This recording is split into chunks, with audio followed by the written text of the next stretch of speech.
We need our body to do the work of the Lord. And when we align ourselves with the lies of the enemy, like for me, that you're not worth anything, you don't belong anywhere, some of those things that were so prevalent in my thinking and kept me down emotionally. But then also as my body gets tired of dealing with that, my mind isn't able to use the ways that I'm gifted. My body isn't able to act out the ways that I'm gifted. And so then I become a person that's more discouraged and defeated. And not only that, then I can't use those gifts to encourage other people and point them to Jesus. Hey there, welcome to the Graced Health Podcast, your source for aging strong in your physical, mental, and spiritual health. My name is Amy Connell. I'm a weight-neutral certified personal trainer and nutrition coach who loves walks with friends, chocolate, and Jesus. Whether you're looking to grow stronger as you age, nourish your body, mind, and spirit, or fit all the pieces of your health together to holistically thrive, this is the place for women over 40. I am here to guide you in the areas I can and bring on experts in the areas I'm still learning. And of course, we cover it all in a whole lot of grace. I'm glad you're here. And if you're new here, first of all, welcome. I invite you to check out season 19, starting January 9th, 2024, to fully understand the foundation of this show. In short, this is a grace-filled, Christ-centered show focusing on women over 40 who want to age resiliently in a holistic way. And then be sure to check out the episode called 30 Plus Non-Gym Ways to Improve Your Health and grab the free download that goes with that. All of those are in the show notes. If you've been with me a while, you have heard a theme that the stories of our past impact our current relationships and reactions. My friend Emily Baker has really helped me understand this, and you can hear more from her in season 12 bonus called Your Story Matters: Why You Can't Leave the Past in the Past. And of course, I continue to learn, and that's some of what we are talking about today with my guest, Angie Baughman. She shares her story of being groomed into a relationship with a high school teacher at age 16 and how God has and continues to heal her heart. We talk some about anxiety, and I love her wisdom on this. You're just going to love it as well, I know. Her story of abuse, the public backlash that came with it. And then we spend some time on learning to identify and deal with triggers and we talk some about the 5 R's that she has identified with this, which has really helped her parenting and other relationships. And she is passing on her wisdom to us today. Angie is a pastor, a Bible teacher, an author, a podcaster, founder of Study on Ministries, and creator of the step-by-step Bible study method. She has so many resources I know you will want to check out, and she has even offered us a free month of her Study on University. So go check all of that out. Information is in the show notes, and let's bring on Angie. Angie, welcome to Graced Health. Amy, thank you so much for having me. I am delighted to be here. I am too. And we were talking some before we recorded. Our paths have crossed in the past. So this is so fun to meet you and make that connection. And so shout out to Kathy Lipp and all she does, because that's where we have seen each other before. Yeah. Woohoo, Kathy Lipp and her fantabulous team. Yes, absolutely. Absolutely. So as I introduced you, Angie, in the bio that you provided me, I mean, you just kind of put this out there. And I know this is part of your story and ministry, how you were groomed into a romantic relationship with a high school teacher. And then not only that, then you faced the community rejection. So first, I just want to say how sorry I am. I know that was many years ago. And at the same time, our stories, they contribute to who we are and make such an impact in every other aspect of our life. So I'm so sorry that happened to you. Thank you. And I love what you're saying just as we're getting started, because I really didn't talk about this at all for probably about 25 years after it happened for a variety of reasons. So it's only been, I'm going to say, in the last maybe 6 or 7 years that I have been talking openly about this part of my life, not knowing the truth of what you were just saying. And that is that even though I didn't talk about it and it had become something that happened so long ago, it still actually impacted every decision every relationship, a lot of the thoughts that I had about myself, the way I treated myself, just my overall health. I know that you talk about so much here. It affected my overall health in so many ways that I did not understand.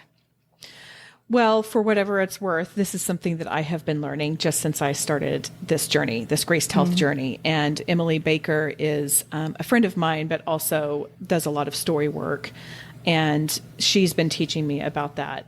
I didn't prep you with this question, but since you mentioned it, I'm wondering if there are examples when you talk about how it impacted you physically that you would mind sharing. And if not, that's okay. We can just skip this question and go on. No, I think that that's fine. I think that I'm someone who holds a lot of, I didn't think I was an anxious person or that I dealt with anxiety until I started this process. And then I realized what anxiety looks like for me, right? That's one of the things when I'm talking about my triggers that we're going to talk about in a minute is recognizing what anxiety looks like in each of us. Because we all deal with anxiety. I really believe that in one form or another. It just doesn't look like the same in all of us. And so one of the things that I had this sort of buzzing irritability a lot. And that's like a physical thing, to me, then that thing that happens where you just feel like you're just a little bit irritable, defensive, something that was in me, which created this, what I would call this sort of stress in my neck and in my shoulders, right? That's just kind of always preparing yourself. You're always on guard for whatever is coming, like that. Yes, exactly. Yes, up, exactly like that. It would sneak into my sleep at night. This makes me emotional to say it because there's been some long nights, Amy, where I'm just I can't turn it off. I can't make it stop. So much of it was about the negative self-talk that really is a mental health issue, but then it manifests itself in a physical health issue.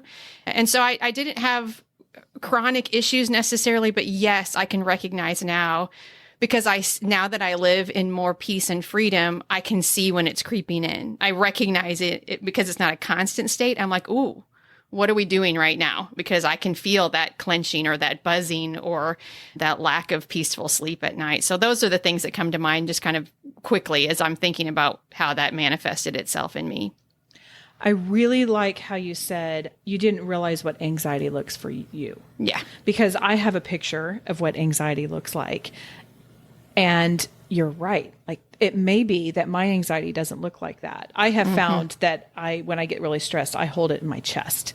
And so I've been trying to be more consistent in mindful breathing recently. Yeah. And boy, I can really tell, when I'm stressed and I start doing that, I can feel that releasing, but I have to, number one, be intentional about it.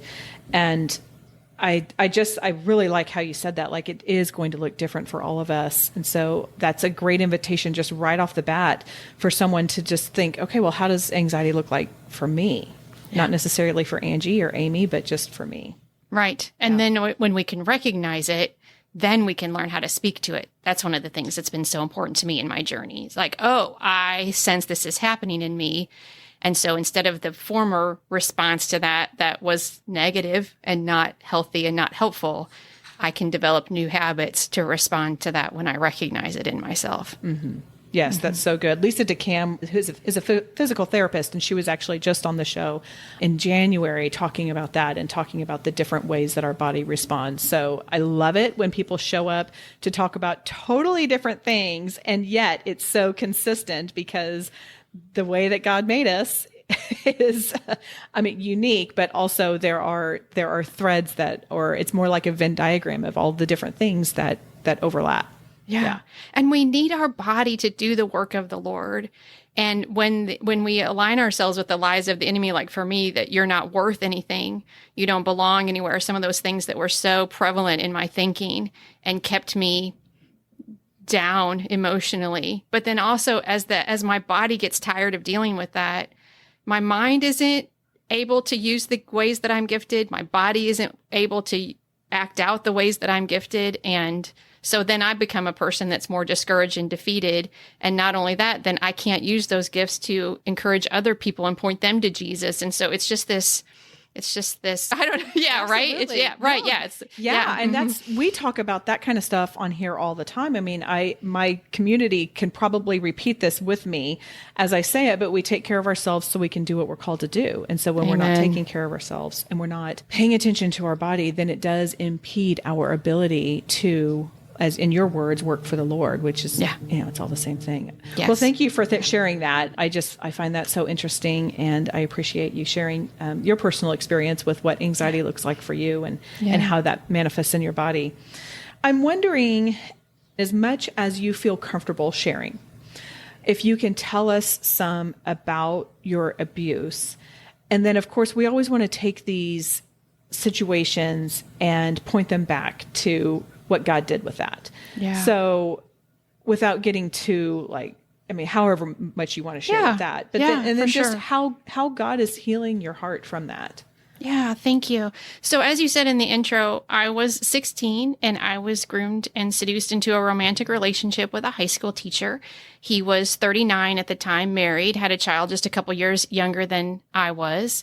He was a charismatic, beloved teacher. He was the band director at our small rural school. I lived in a town of about 1,400. We had about maybe 300 kids in the school, small area. A lot of the kids were in band. The band was like a big thing in that community. We competed on state level and national level. A lot of parents were involved, raised money, new uniforms, all those kind of things to support and help the school budget so that the band had what they needed and all that kind of good stuff, renting charter buses. And so there was a lot of excitement from year to year about the band, and he was at the center of that excitement. And I've learned through therapy over the past few years that a predator does not only groom his or her victims, but also the community or organization in which they are supported, right? And so that's something that's been very important to me to help me understand and offer forgiveness for the community's response. Because when our relationship became public, and we were in a relationship for about 9 months, it became very public. It involved the state police. It involved the Department of Children and Family Services. It was on the news, in the newspaper, on the radio. Like it was horrible. And he had isolated me over those months. And so my friendship circle had shrunk a great deal in that time also. But what happened was that community then had to ask themselves, I think, who are we going to believe about this? Are we going to believe this young girl who has come forward with this story and has evidence of this relationship? Or are we going to believe this person that we don't want to be wrong about, that we've invested years in, that's built this program that so many of our kids have gone through? And quite honestly, we have turned a blind eye year after year after year as a special girl was a part of his life, because I was by far not the only one. And so I always say that for years, I lived my life from this one piece of this story. There was one night that I was asked to come to a school board meeting. They had multiple school board meetings as they were trying to decide how to handle this situation. And there was one night that they had the school board meeting and people had gathered in the cafeteria for the open part of the meeting, but it was too big for the room. So they'd moved them out to the cafeteria. I would go into closed session after kind of the open part of the meeting. And during the open part of the meeting where they had a time to talk about this and discuss it, people got up and read letters of support. They called me things like a home wrecker and a liar and worse. People clapped and cheered and stomped to their feet. Some people had signs. And I just set off to the corner of all of that going on, Amy, and watched that unfold. And then after that part was over and they invited me in to do closed session, I walked through that room and people just I felt like a leper, like they talk about in the Bible, right? Like people just kind of parted and I just kind of silently walked through. And then I went into this board meeting with no advocate and everyone around the table was a man. And I think about that now at 16 years old. And I just felt this weight of shame and rejection and this intent being misunderstood, this intense fear, I guess, of being misunderstood. And that was the place. I left shortly after that and started college because I graduated early, fairly young, and I started college and tried to rebuild my life. But I was rebuilding my life from that place of rejection and anticipating rejection. Like when we were just talking, in that kind of like that buzz of sort of resentment or fear, always preparing myself for the time when someone would come at me and accuse me or not believe me. And even though many years passed, that didn't heal. And one of the things that I've learned is when something doesn't heal, it just takes on sort of like a life of its own, right? In our own mind, in our own heart. And so, I'll let you ask any follow-up questions that you want to, but that's kind of the short version, I guess, of that time in my life. As I'm thinking, as you're sharing all of this, especially at that board meeting, how heavy that must have been. And you're sitting there saying, there were no men in the room, or it was only men in the room. There were no advocates. The adults, I mean, I hate saying this, but shame on them for clapping and stomping and just so abrasively being unsupportive of someone else. And all of that at 16, when you don't have the language. I'm going to assume, because most of us don't. And I think now our 16-year-olds have a bit better language and vocabulary, but still you can't put words to your feelings. You can't process it. Your brain isn't even developed enough to put all of that. What a heavy, heavy carry to do that. Yeah. And one of the things that it did too was it encouraged me to doubt my own story for so long, because he was telling me what to say. Just tell them this, Angie, just tell them this. They were telling me I wasn't telling the truth, right? The community was saying she's a liar. There was no discussion about it in my own home. I believe my parents were doing the best they could, but they just didn't have the skills to help me in those moments.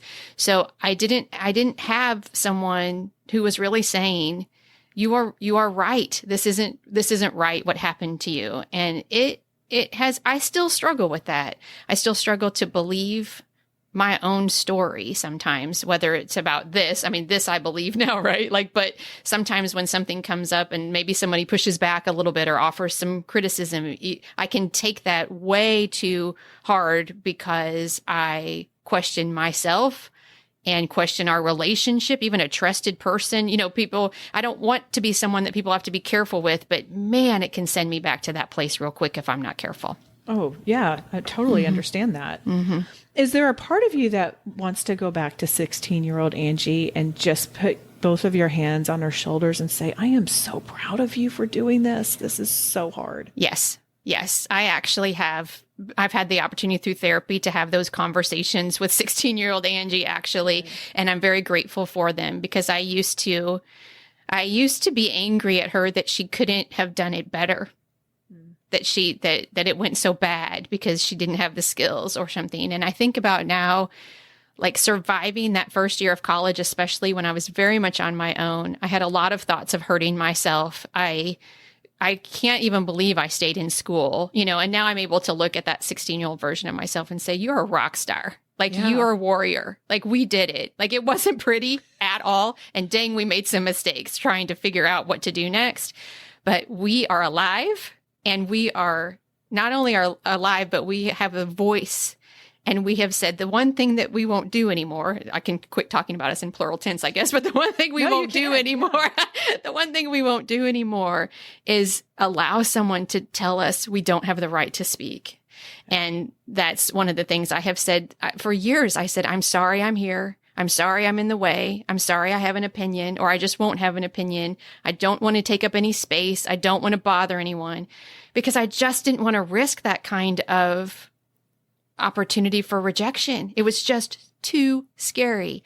But that's one of the ways you asked that question a while back. That's one of the ways that God has healed me so much, because he has given me a voice. Yeah. He has given me a desire to use my voice and my story to, if nothing else, just tell people you are not alone in your struggle. And I don't ever want that to be silenced again. Yeah. Well, thank you for doing that. Even just what you've shared so far is so powerful. And just even knowing what you do from your bio, I mean, how redemptive this has been, that God has done so much healing in you, and then you being able to help others with this as well. And they're not alone. Yeah, others are not alone. So one of the things that I know you talk about are triggers. To me is a word that is relatively new. I don't have a long history of therapy. I have a therapist now, but it's, I feel like I'm learning alongside a lot of other Americans, particularly with these words of understanding our mental and emotional health. And so I was wondering if you could kind of identify what triggers are, and then share just why you talk about them and why it's important to recognize them and not say, well, if I acknowledge the trigger, then it's just not it won't be one. Yeah.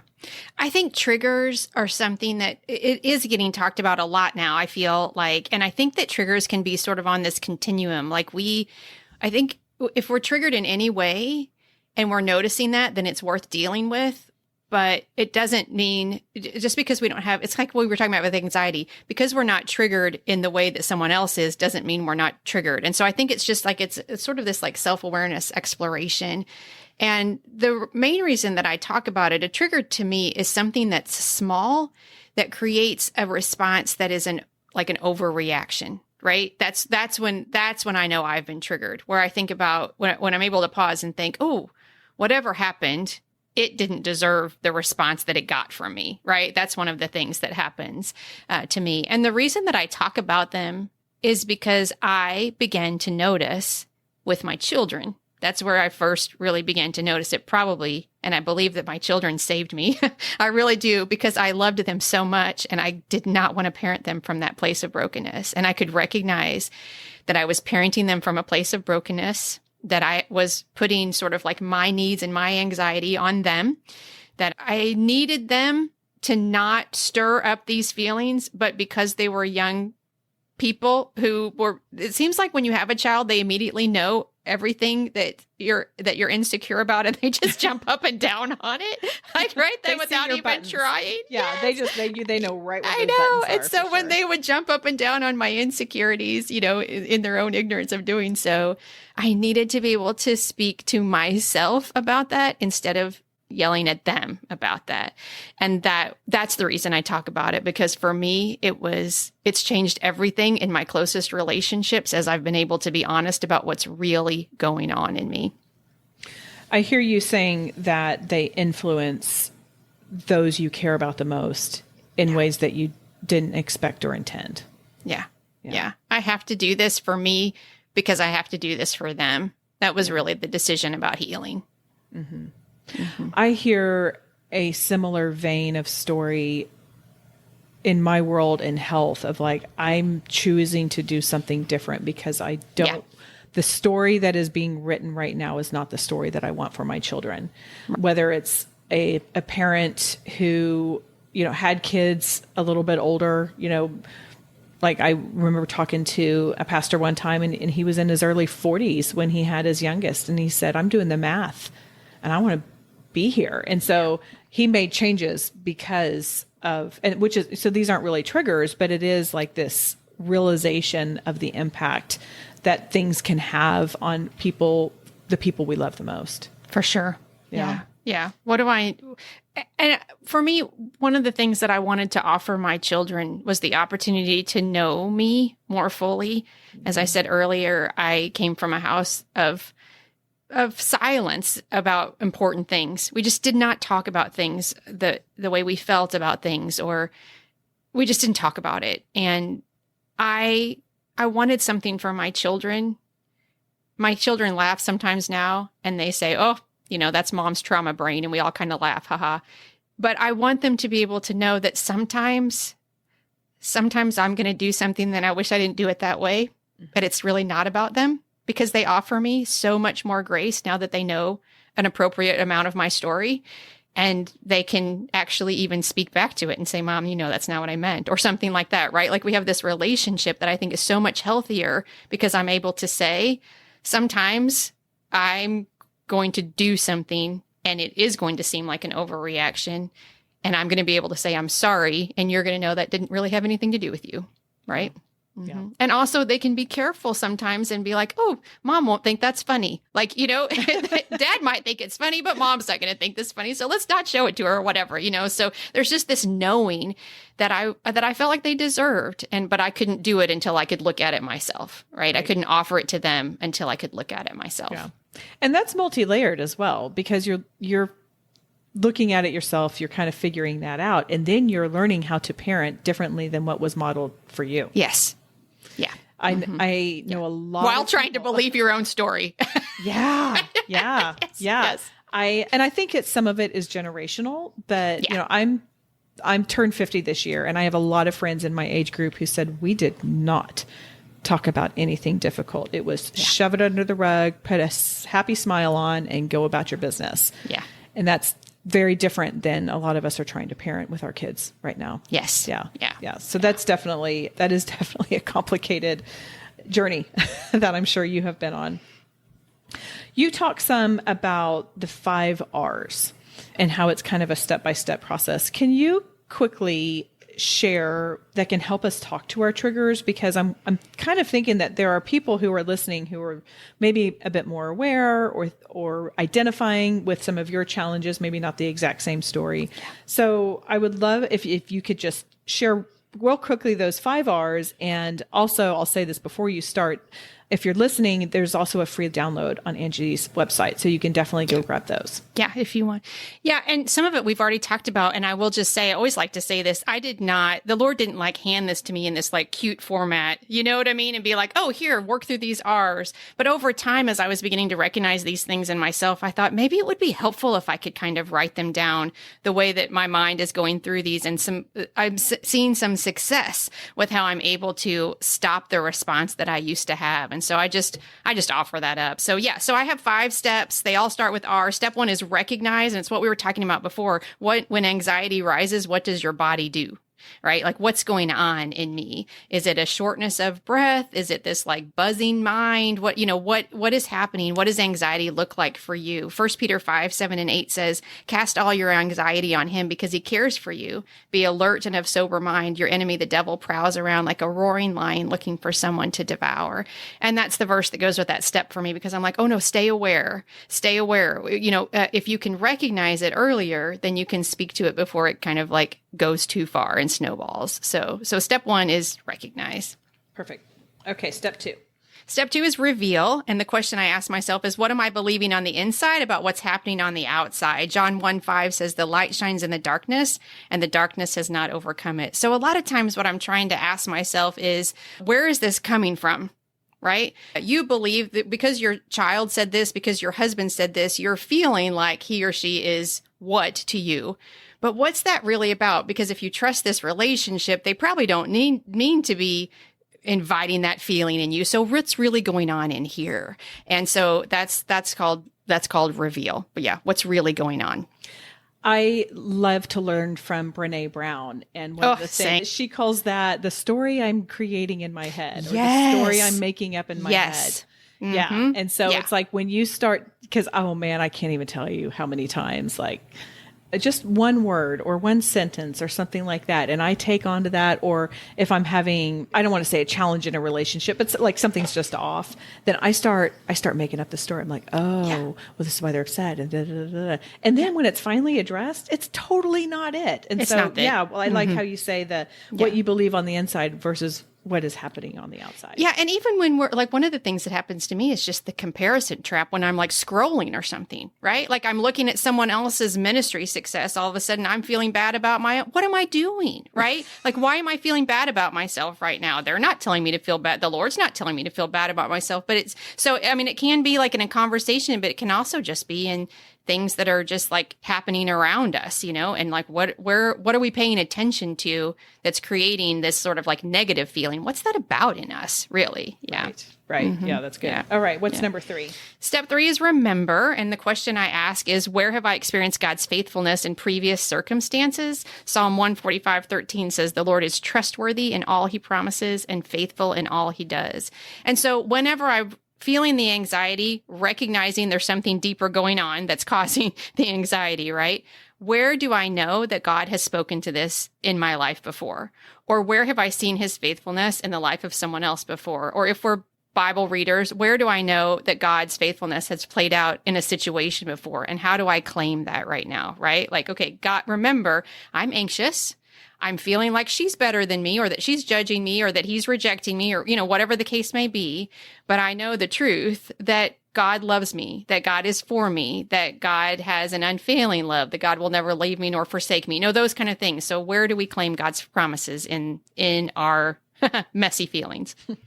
And taking that pause, I feel like requires so much awareness of what is going on. It seems simple, but it's one of those things that like, if we'll just stop for a second and remember and like, okay, has this happened before? Well, something similar. What is that? Was the outcome as bad as of the story that you're making in your head? Yeah. Maybe so. Probably not. Yes. Mm-hmm. Yeah. And so it's having that awareness of pausing to remember. Yes. We have this little thing we do in our house called play it out. And I think I actually heard this from Beth Moore, who you and I were talking about before we pressed record. But we do this thing like, so what if that happens? So what? What if that happens? So what? And we kind of keep going and we just like say our fear out loud. And then when we get to the end, most of the time we say everything that really matters is still in place. And even if it's not, if everything that really matters to us isn't still in place, then our hope, our eternal hope is secure, right? Like our inheritance is secure. And so sometimes we just do that thing where we play it out and we say, actually, this isn't as bad as what I'm making up right now, is it? Yeah. Mm-hmm. So true. So true. Okay. What's number 4? Step 4 is receive. And the question is, how is God offering his presence in this experience? John 14:27 says, peace I leave with you, my peace I give you. I do not give to you as the world gives. Do not let your hearts be troubled and do not be afraid. I think this is the hardest part for me because when I felt the anxiety and then when I've recognized what's going on, I remember God's faithfulness. Will I let him speak to this particular circumstance? Will I receive the peace that he offers? Will I claim the joy in the midst of the turmoil? Will I find rest, even though there's all kinds of stuff inside and outside me going around? Like he promises us a life of abundance through connecting with him. But sometimes the hardest thing for me is just saying, yes, Lord, that's what I want. Yeah. Yeah. Mm-hmm. And again, taking the time to recognize his presence and to accept it. I can only speak to my thing, but I have a tendency to be like in prayer and then, okay, got it. I'm going to go. Yes. Yeah. We have to let go of our desire. And I think this is like a physical thing. We have this desire for an immediate response because we think that's going to fix it or something. Like our brain is telling us, fix it, react, solve the problem, all these things. And if we can hold that up and say, actually, this does not need an answer right now.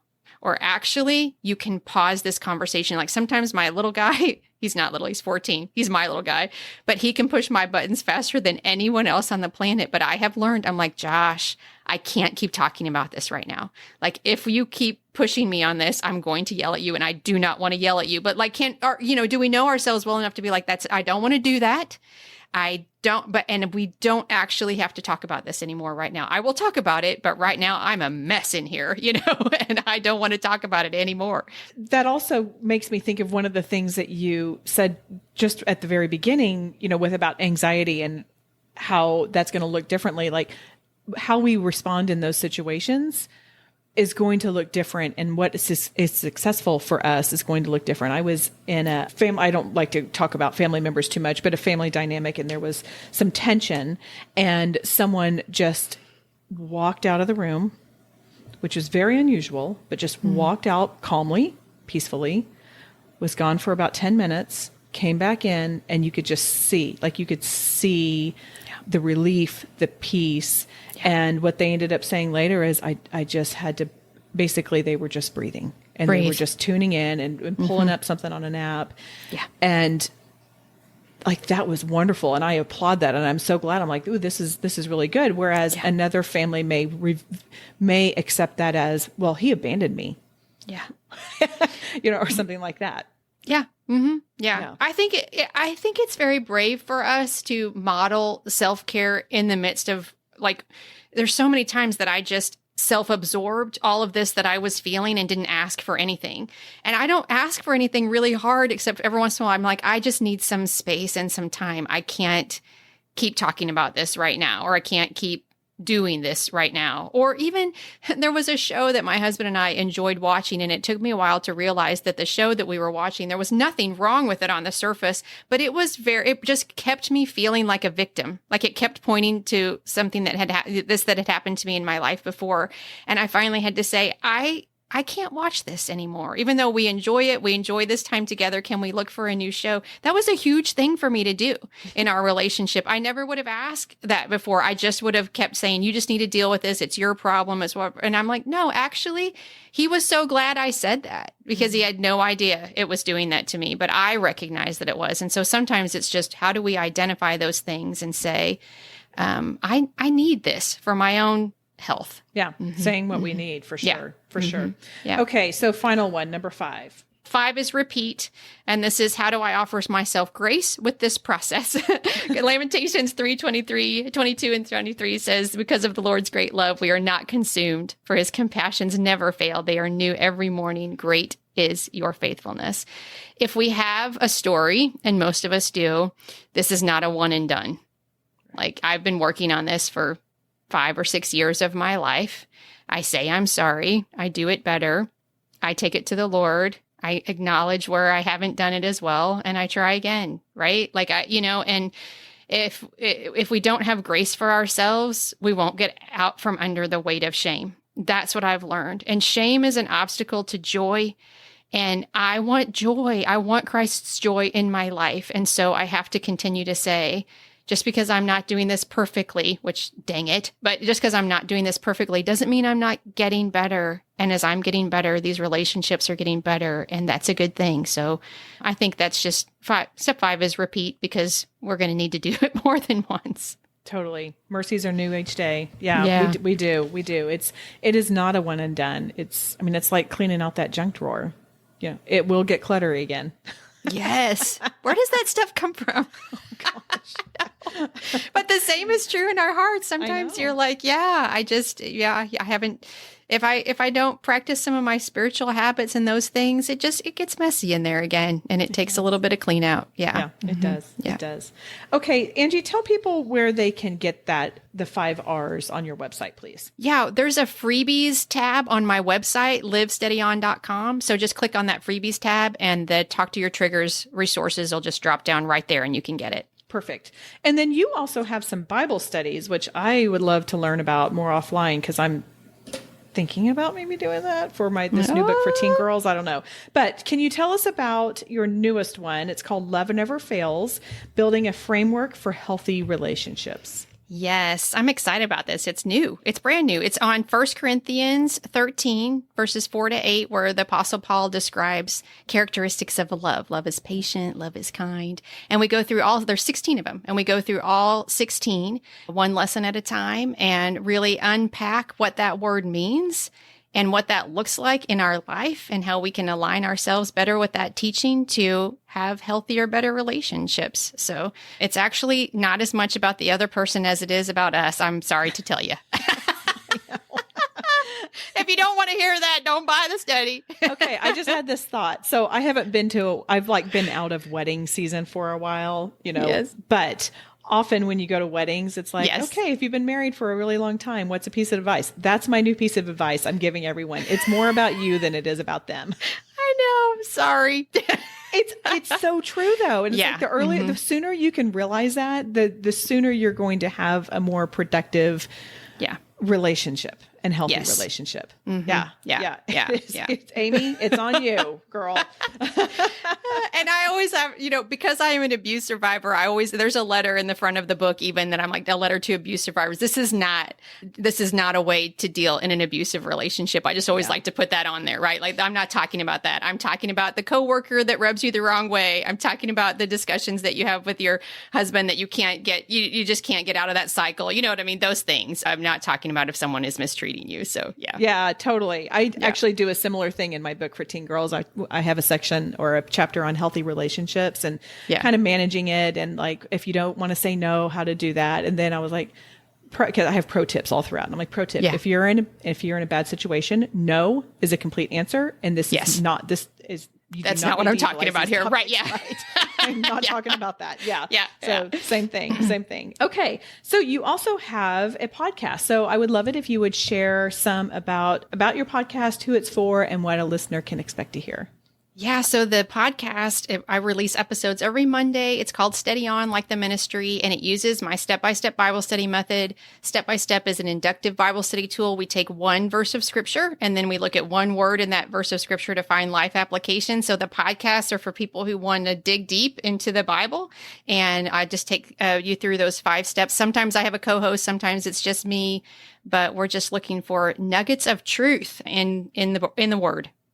Do you, and I'm sorry, I don't know the answer to this, but do you take different words in the same scripture for a while, or is it just one word out of one scripture and then the next week is a different scripture with a different word? Yeah, good question. So like for the study that we were just talking about, that's that passage of scripture, and we're doing a lot of words in that. For the podcast, usually we're just looking at a new verse every week, and we take one word in that verse and camp out on it. Got it. Okay. That sounds awesome. And I know there's a lot of women in my community who are interested in going a bit deeper. So definitely check out Steady On podcast. Yeah, kind of fun. That's awesome. And then tell us about Steady On University. It's really the in-person form of the podcast. So right now we're just starting this new Bible study that I was just talking about. And so Steady On University is hosted in a platform called Circle. And we get in there, we have live Bible studies. We have a new lesson, a new resource drops each week. There are podcasts. There are guest interviews with people talking about how Bible study has impacted and transformed their life. There's study along sessions. So it's really a place to help people cultivate consistent Bible study habits with loving accountability. So it's not really about just like, let's just get this study done, but like, how do we incorporate Bible study as a part of our life all the time? Think like Weight Watchers or something, but for spiritual health, right? Like this is a lifestyle. And so how do we get back into it if we've fallen out? How do we stay in it? And so it is a Bible study community. Got it. Okay, that's good. And Circle, by the way, if you're not familiar with Circle, think of it as an independent social media platform, but it's not social media. So you're not getting on there and seeing your Facebook feed and seeing all the nonsense that's there. You're going straight to the meat and straight to the heart. So it is that's a great platform. Yeah. Thank you. I love it. Everything you see is Steady On University. That's all that's in there. There are no ads. There's just no other, everything that's in there is about that. And there's no scrolling. And so I think it feels like a very safe, warm place to invite people, especially if you're weary of social media. I'm not anti-social media, but it can feel kind of burdensome or something. Yeah. I think a lot of us are trying to navigate how we feel about social media and how to utilize it as a helpful tool and not as a time suck. Yes. And for me, a comparison trigger. I'm just being honest. Like, it's like, I can so fast start feeling bad about myself. I'm like, what are you doing? I'm like, just watch the dog reels and stay off the other stuff. Yeah. Well, a time suck or a heart suck or something like that. Yeah, so exactly. Totally agree. Totally agree. Yep. And you've been so gracious to give our community a month free at Steady On University. So you can get that with using code GRACEDHEALTH, GRACEDHEALTH, all one word. So thank you so much for that, Angie. You are welcome. I'd love to have anybody try it out that's interested. Awesome. Thank you. Okay. I've got questions I ask all my guests. I love learning about tattoos because I have found that people often have a meaning behind it when they choose to put something on their body for the rest of their life. So I was wondering if you have any tattoos, and if you do, would you mind sharing the meaning behind it? And if you don't, but you had to get one, what would it be and where would it go?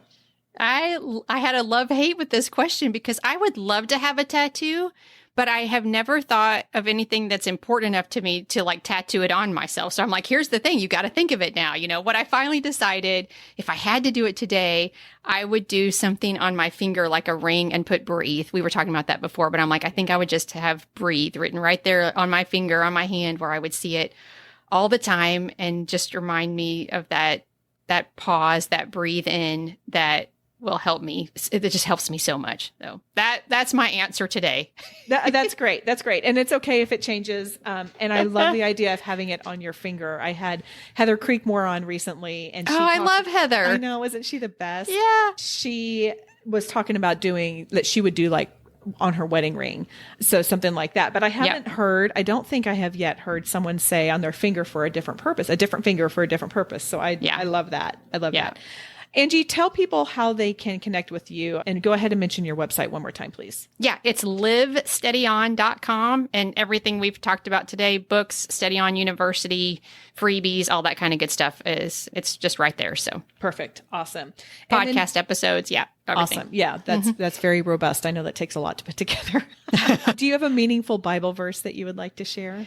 I do. My Bible verse that's been sort of my life verse, for lack of a better word, for years now is Psalm 40, verse 2. I love it in the NLT version. It says, He set my feet on solid ground and steadied me as I walked along.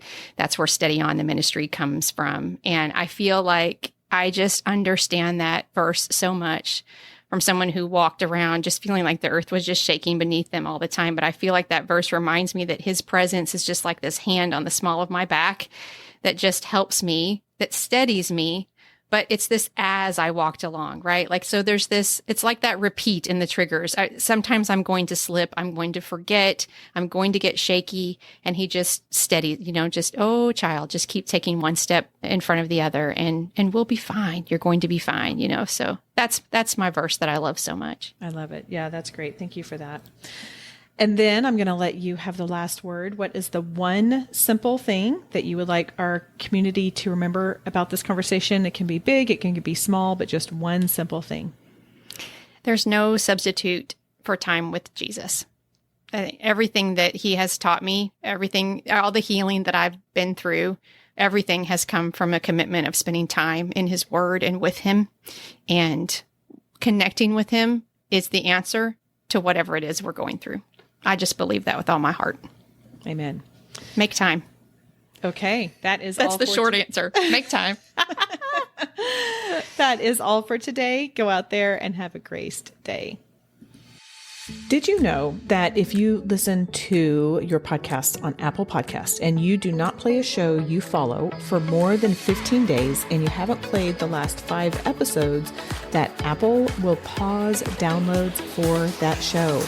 I know I have shows I love, but don't catch every single one, and I've had to hunt down those shows so I can find and listen when they have dropped off my feed. I don't expect you to listen to every single episode we have here, and so that may happen to you. Here's a workaround for the Graced Health podcast. When you sign up to receive my email updates, you'll not only get a sneak peek at that episode, you'll also get all the links discussed, and sometimes I throw in a little bonus here and there. Go to gracedhealth.com/podcast to sign up for these weekly episode sneak peeks, and you will never miss knowing what that episode is.